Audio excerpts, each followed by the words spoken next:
ये जो तुम्हारा थोबड़ा है ना, रंडी की जवानी की माफिद है। खबरदार लाला, अगर उसे रंडी का रंडी को रंडी नहीं कहूं तो क्या देवी कहूं?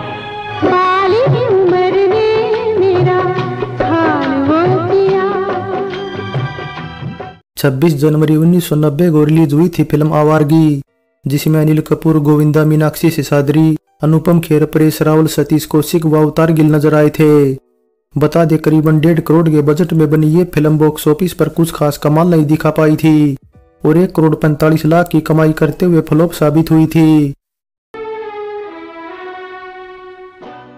ये बात दरअसल 1985 की जब आवारगी फिल्म की प्लानिंग की गई थी और तब हेमा मालिनी इसमें मेन हीरोइन नजर आने वाली थी। वहीं उनके अंकल पी रघुनाथ ने इसमें मेन हीरो के लिए अमिताभ बच्चन को अप्रोच किया था, मगर अमिताभ ने बगैर कहानी सुने ही उन्हें मना कर दिया, क्योंकि वे तब नेतागिरी कर रहे थे और एक तरह से फिल्मों से रिटायरमेंट ले चुके थे।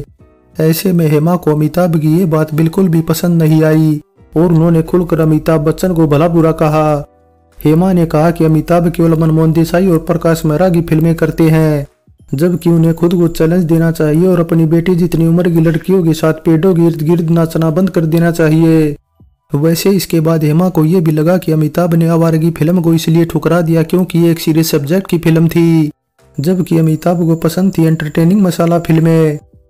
खैर तब तो ये फिल्म ठंडे बस्ते में चली गई, लेकिन इसके बाद इसे बनाने की प्लानिंग तब हुई जब महेश भट्ट जमीन फिल्म पर काम कर रहे थे और इसमें हेमा मालिनी, कबीर बेदी व अनुपम खेर नजर आने वाले थे। लेकिन तभी राइटर सूरज सनीम ने महेश भट्ट को आवारगी की स्क्रिप्ट सुनाई, जो उन्हें काफी पसंद आई। बस इस तरह महेश भट्ट ने फिर जमीन फिल्म को ठंडे बस्ते में डाल दिया और आवारगी पर काम शुरू कर दिया। इसके अलावा महेश भट्ट को जब ये पता चला कि हेमा मालिनी इस फिल्म को अपने अंकल पी रघुनाथ के साथ मिलकर बनाने वाली थी, तो उन्होंने इसे प्रोड्यूस करने की जिम्मेदारी हेमा मालिनी व उनके अंकल रघुनाथ को दे दी।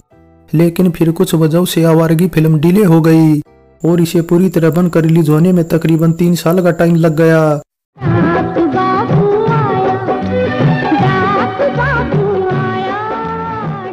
वैसे हेमा व उनके अंकल ने आवारगी के अलावा महेश भट्ट की एक और फिल्म प्रेम धर्म को भी प्रोड्यूस किया था, लेकिन ये फिल्म भी टाइम पर नहीं बन पाई और 1992 में जाकर रिलीज हुई, वो भी मार्ग टाइटल से। हालांकि मार्ग की तरह आवारगी में भी हेमा का पहले रोल रखा गया था, मगर जब स्क्रिप्ट में बदला हुआ तो उनका रोल पूरी तरह हटा दिया गया। फिल्म इंडस्ट्री में गोविंदा आते ही छा गए थे। उनके कमाल के डांस मूव और एक्टिंग के लोग दीवाने हो गए थे और फिर आगे चलकर उनकी कॉमिक टाइमिंग के तो क्या कहने। लेकिन बताया जाता कि गोविंदा में सब कुछ शानदार होने के बावजूद एक चीज खराब थी कि उनका व्यवहार प्रोफेशनल नहीं था। वे कभी वक्त के पाबंद नहीं रहे, इस वजह से उनके साथ काम करने वाले हमेशा नाराज रहे। अब मीडिया रिपोर्ट्स की माने तो गोविंदा के एक फैसले से धर्मेंद्र इतने नाराज हो गए थे कि उन्होंने गोविंदा को थप्पड़ जड़ दिया था। दरअसल बता दे ऐसा कुछ हुआ था आवारगी की मेकिंग के दौरान, क्योंकि हेमा इस फिल्म की को प्रोड्यूसर थी और उन्होंने सबसे पहले गोविंदा व मीनाक्षी सिसाद्री को कास्ट किया था। लेकिन फिर कुछ टाइम बाद फिल्म की कहानी में कुछ बदलाव किए गए, जिसके बाद फिल्म में अनिल कपूर की भी एंट्री हो गई। बस ऐसे में जब ये बात गोविंदा को पता चली कि उनके साथ फिल्म में किसी और एक्टर को भी कास्ट किया गया है, तो उन्होंने ये फिल्म छोड़ने का मन बना लिया। लेकिन गोविंदा की इस बात की भनक किसी तरह धर्मेंद्र को लग गई और वे बहुत गर्म हो गए। हालांकि फिर भी धर्मेंद्र ने किसी तरह अपने गुस्से को ठंडा किया और गोविंदा को समझाने की कोशिश की, लेकिन जब वे नहीं माने तो धर्मेंद्र ने सबके सामने सेट पर ही गोविंदा को एक जोरदार थप्पड़ जड़ दिया। हालांकि बाद में जब ये बात मीडिया में आई तो धर्मेंद्र ने साफ इंकार कर दिया और कहा कि ऐसा कुछ नहीं हुआ। वैसे कोई कितनी भी सफाई दे, लेकिन धुआं वही उठता है जहां आग लगती है। धर्मेंद्र के थप्पड़ वाली बात को लोग अभी भूले थे कि अमरीश पुरी के भी थप्पड़ मारने वाली बात मीडिया में छा गई। दरअसल बताया जाता है कि अमरीश पुरी वक्त के बड़े पाबंद थे और हमेशा सेट पर टाइम से पहुंच जाते थे, लेकिन फिल्म 2 कैदी की शूटिंग के दौरान वे गोविंदा की लेट लतीफी से बेहद परेशान थे। इसलिए एक दिन अमरीश इस बात से इतना ज्यादा गुस्सा हुए कि उन्होंने सबके सामने गोविंदा को थप्पड़ मार दिया। जिस दिन आवारगी रिलीज हुई थी, ठीक इसी दिन जबरदस्त कॉमेडी से भरी फिल्म बाप नंबरी बेटा 10 नंबरी भी रिलीज हुई थी, जिसमें मेन हीरो कादर खान व शक्ति कपूर थे। वहीं जैकी श्रॉफ व आदित्य पंचोली स्पोर्टिंग कास्ट में थे। ऐसे में बाप नंबरी बेटा 10 नंबरी ओपनिंग डे से ही आवारगी पर भारी रही और जबरदस्त हिट साबित हुई। हालांकि आवारगी भी भले ही कम कमाई कर पाई, लेकिन क्रिटिक्स की तरफ से इसे खूब वाहवाही मिली थी और उसमें भी खासकर अनिल कपूर और मीनाक्षी शेषाद्री की तो जमकर तारीफ की थी। बताया जाता है कि धर्मेंद्र के दबाव के चलते गोविंदा ने आवारगी फिल्म में काम जरूर किया, लेकिन उन्हें यह भी डर था कि कहीं अनिल कपूर एडिटिंग के दौरान उनके सीन कट न करवा दें, क्योंकि अनिल कपूर तब इस बात के लिए काफी बदनाम थे।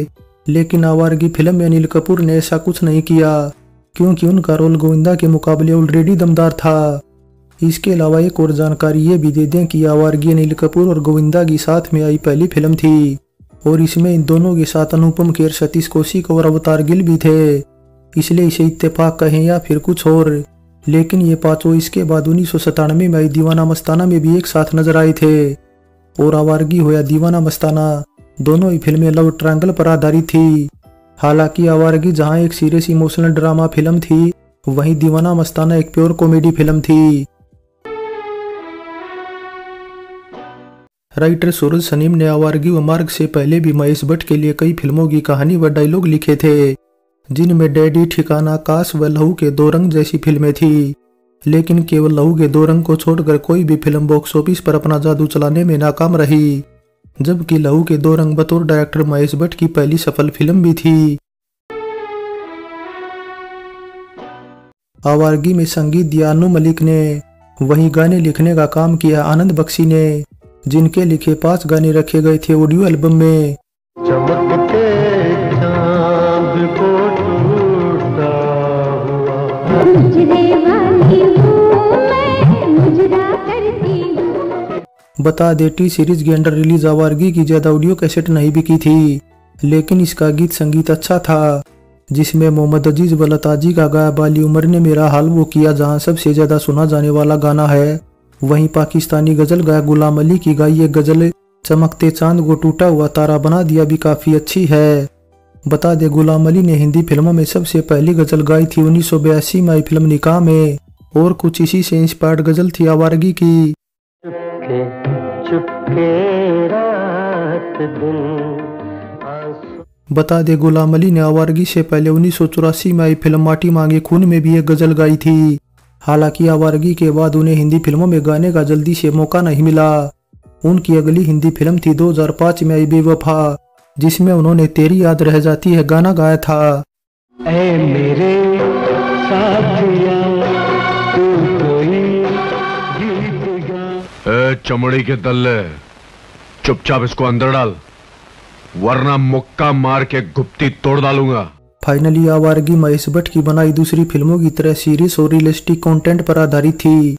हालांकि फिल्म भले ही बॉक्स ऑफिस पर कुछ खास कमाल नहीं दिखा पाई, लेकिन क्रिटिक्स द्वारा इसे खूब सराहना मिली थी। बता दे फिल्म के डायलॉग अच्छे थे, खासकर अनिल कपूर, अनुपम खेर व परेश रावल के बहुत ही दमदार डायलॉग थे। वहीं मीनाक्षी शेषाद्री के भी अच्छे थे, लेकिन गोविंदा का कोई ऐसा डायलॉग नहीं था जिसे लोग पसंद करें। इसके अलावा फिल्म के कई सीन में गाली गलौच भी परोसी गई थी। ये वही रानी जिसे तू किसी कोठे से उठाकर लाया था? खबरदार लाला, अगर उससे रंडी का। वैसे जब इस फिल्म की घोषणा हुई तब केवल अनिल कपूर इसमें सबसे बड़े सितारे थे, लेकिन जब फिल्म रिलीज हुई तो गोविंदा और मीनाक्षी शेषाद्री भी बड़े सितारों की जमात में खड़े हो गए थे। सो आवारगी फिल्म पर हमारी ये पेशकश कैसी लगी नीचे कमेंट कर बताएं।